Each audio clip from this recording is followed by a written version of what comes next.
मध्य प्रदेश में 19 पवित्र शहरों और गांवों में शराब दुकानों को 1 अप्रैल से बंद कर दिया जाएगा। उनसे होने वाली आय की भरपाई के लिए सरकार संबंधित जिले की बाकी दुकानों में 25% तक की वृद्धि करेगी। साथ ही आबकारी विभाग ने पॉइंट ऑफ सेल मशीनों से ही शराब की बिक्री के निर्देश भी दिए हैं। रेस्तरां में ओपन एरिया में बिकने वाली शराब के लिए भी फ्लोर एरिया बढ़ाने की सहमति दी जाएगी। विभाग ने कमर्शियल आयोजनों के लिए भी व्यक्तियों की संख्या के आधार पर लाइसेंस फीस तय की है।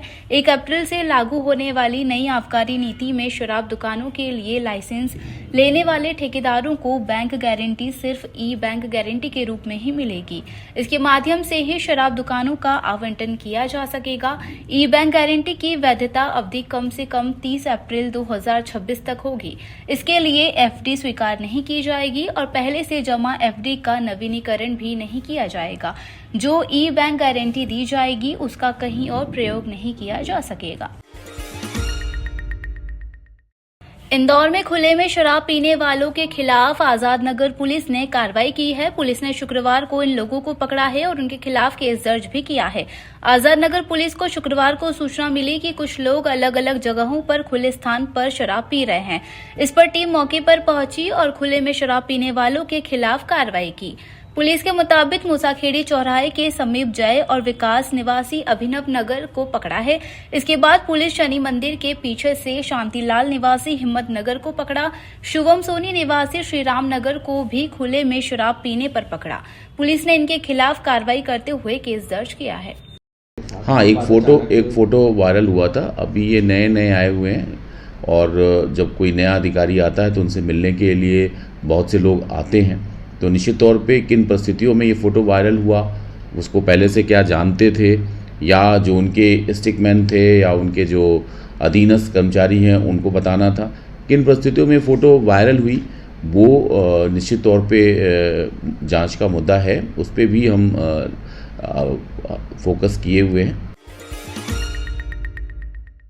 बाईपास पर निर्माण कार्य के कारण और देवास नाका पर आए दिन लगने वाले ट्रैफिक जाम से बचने के लिए पुलिस ने मेगा प्लान बनाया है। जब तक यहां निर्माण कार्य होंगे तब तक भारी वाहनों की आवाजाही बंद कर दी जाएगी। जिन वाहनों को देवास से राऊ जाना है उन्हें मांगलिया से ही सावे रोड भेज दिया जाएगा।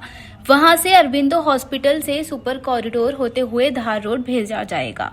इसी रूट पर राऊ से देवास आने वाले वाहनों को भी भेजा जाएगा। दरअसल बाईपास के 2 किलोमीटर हिस्से में निर्माण कार्य के कारण पुलिस और प्रशासन दोनों ही कोई पुख्ता डायवर्शन प्लान लागू नहीं कर पाए हैं। अब अफसर यहां का रूट पूरी तरह से भारी वाहन मुक्त करना चाहते हैं।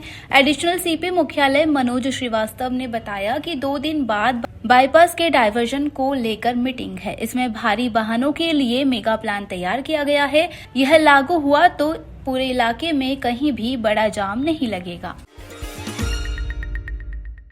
संभागायुक्त दीपक सिंह ने सभी जिलों के कलेक्टरों से चर्चा की और उन्हें आवश्यक दिशा निर्देश भी दिए। उन्होंने कहा कि राजस्व वसूली अभियान में तेजी लाए और इसकी लगातार मॉनिटरिंग करे। साथ ही राजस्व प्रकरणों का निराकरण समयबद्ध सीमा में करे और उसकी समीक्षा करे। इस कार्य में सभी कलेक्टर अपने अधीनस्थ अधिकारियों को दिशा निर्देश देकर कार्रवाई करें। ऐसे विक्रेता जो अमानक खाद, बीज और कीटनाशक का विक्रय कर किसानों को हानि पहुंचा रहे हैं, उनके न केवल लाइसेंस रद्द किए जाए बल्कि उनके खिलाफ कड़ी कानूनी कार्रवाई भी की जाए ताकि वे भविष्य में अमानक खाद, बीज और कीटनाशक का विक्रय न कर सके। सभी कलेक्टर्स को कहा गया है कि तेजी से इस काम को करें। दूसरा, आज एक प्रधानमंत्री जल जीवन मिशन के अंतर्गत जो पीएचई के द्वारा प्रत्येक घर में नल देने की जो योजना चल रही है उसमें जो काम पीएचई के द्वारा किया जा रहा है तो पूरे संभाग में लगभग 60,000 ऐसे हाउस होल्ड हैं जिनमें अभी नल कनेक्शन देना शेष है।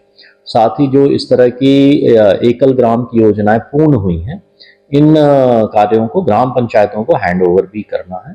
इसके लिए आज सभी कलेक्टर्स ने आश्वस्त किया है कि हम लोग मार्च तक इस काम को पूरा कर लेंगे।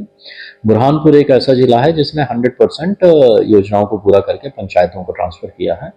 इंदौर में जिस तरह से काम चल रहा है मैं समझता हूँ कि फरवरी में 100% कर लिया जाएगा।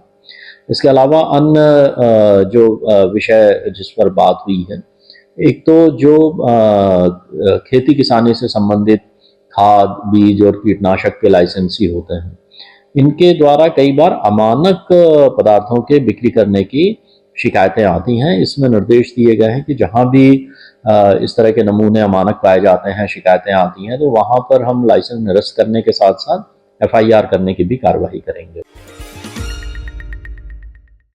दरअसल इंदौर में भारतीय किसान संघ मालवा प्रांत ने चेतावनी देते हुए कहा कि भूमि का अधिग्रहण जो प्रशासन के द्वारा किया जा रहा है उसके विरोध में 17 फरवरी को इंदौर की सभी तहसीलों में ज्ञापन दिया जाएगा।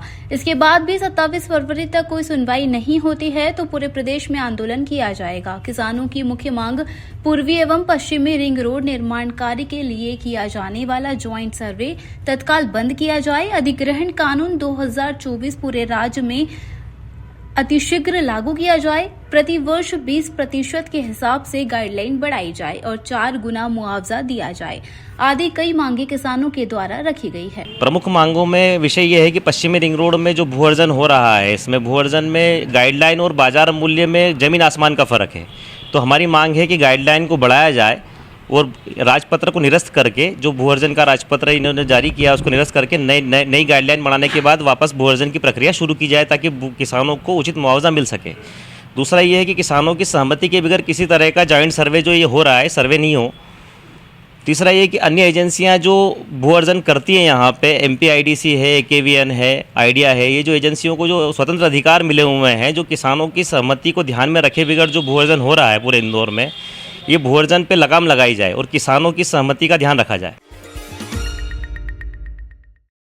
दरअसल सड़क दुर्घटना रुकने का नाम नहीं ले रही है। ताजे मामले में गुजरात के अहमदाबाद से 1 दर्जन से ज्यादा लोग उत्तर प्रदेश के प्रयागराज में स्नान करने जा रहे थे, तभी इंदौर क्रॉस करते वक्त चंदन नगर थाना क्षेत्र में स्थित गधा टेकरी के नजदीक अचानक से सामने से आ रहे कंटेनर से ट्रैवलर वाहन टकरा गया। उसमें बैठे 11 लोग घायल हो गए तो वहीं जय किशन नामक व्यक्ति की मौत हो गई। फिलहाल सभी घायलों को इलाज के लिए हॉस्पिटल भेजा गया है और उनके परिजनों को सूचना भी दे दी है। क्षेत्र में आता है, वहाँ पर अहमदाबाद से श्रद्धालुओं की एक टेम्पो ट्रैवलर आ रही थी जिसमें 1 दर्जन से ज़्यादा लोग सवार थे। इनमें 11 लोग घायल हुए हैं और एक की अभी डेथ होने की सूचना आई है। तत्काल पुलिस ने रिस्पॉन्ड किया है। जो भी घायल लोग हैं, श्रद्धालु जो कुंभ प्रयागराज स्नान करने के लिए जा रहे थे, उनकी प्राथमिक चिकित्सा करवा दी गई है और हॉस्पिटल में हॉस्पिटलाइज करवा दिया गया है। जिनकी मृत्यु हुई है, जल्दी उनका पोस्टमार्टम करके उनके परिवारजनों को उनका जो शव है वो सुपुर्द किया जाएगा।